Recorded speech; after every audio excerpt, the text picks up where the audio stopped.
I grew up in a household where God really wasn't a focus at all. Religion wasn't a focus. We didn't go to church maybe once a year on Christmas Eve, but that just wasn't part of my childhood at all.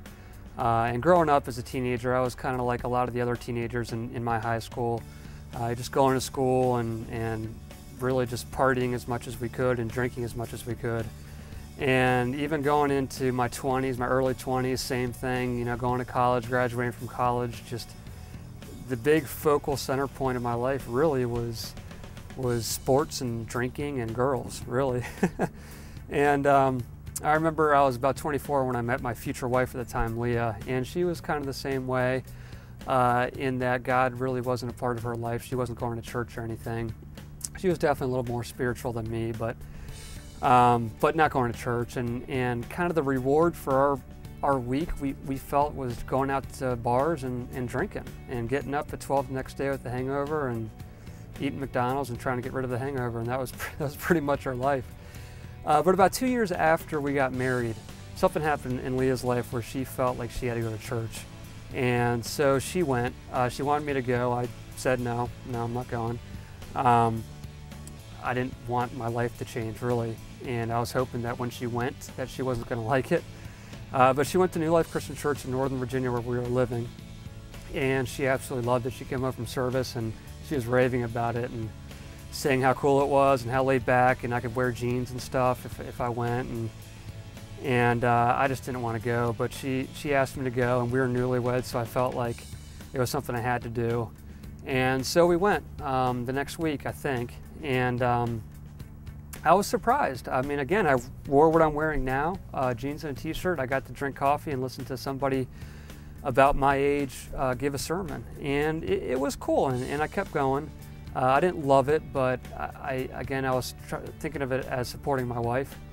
And you know, again, I didn't really believe in the whole Jesus thing or the Bible, but I liked the morals behind the sermons, and that's another reason why I kept going. But about 4 or 5 months after we started going to New Life, Leah dropped the bomb. She said she wanted to go to small group. And I was like, wait a second, that's where I put my foot down. That's like 2 days a week where I have to go to a church-sponsored event, and I just don't want to do that. And she begged me to go, and so I ended up going. Really more for her, not for me. And we went to small group, and again, I was kind of pleasantly surprised. I showed up in jeans and a t-shirt. Everybody was my age, and we just hung out and laughed and ate food and talked about the Bible. And it was cool, but I remember getting into the car after a small group that first time, and she looked at me, she's like, how'd you like it? And I looked at her, I said, Leah, word for word, I said, it was all right, but you just can't get mad at me if I don't want to go again. But next week I was going again, really more for her, not for me.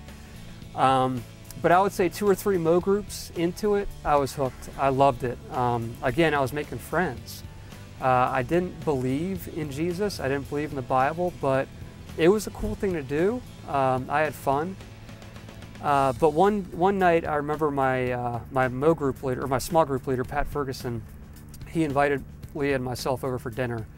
And so we went over and had dinner with him and his wife, and he asked me, he's like, you know, what is it? What's kind of preventing you from wanting to believe in Jesus and the Bible? And I said, really, I'm just kind of a factual guy. Like, I need something that I can touch and feel, you know, proof that this thing really happened. I can't just believe something based on faith. I need something to wrap my arms around. So he gave me a couple books, and one of those books was Case for Christ by Lee Strobel. And I read that book, and man, that's what did it for me. It's a phenomenal book. It was written by this guy who was writing it to debunk Christianity. He didn't believe in it.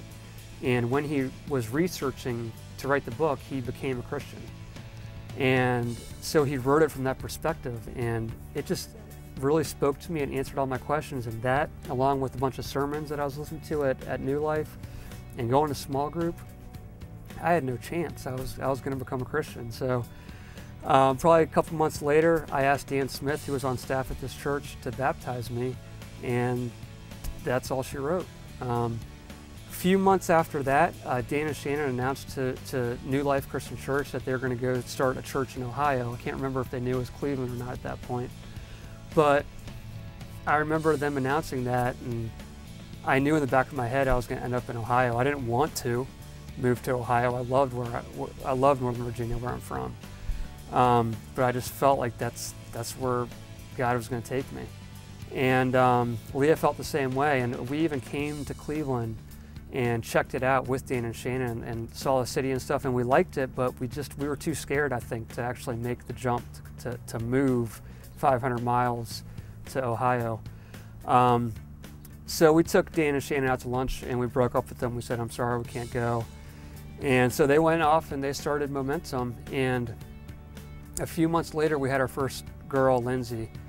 And I remember a few months after that, Leah and I were sitting in bed just talking one morning, and we just looked at each other and we said, it's time, let's go to Cleveland. We just both were thinking the same thing at the same time. It was crazy.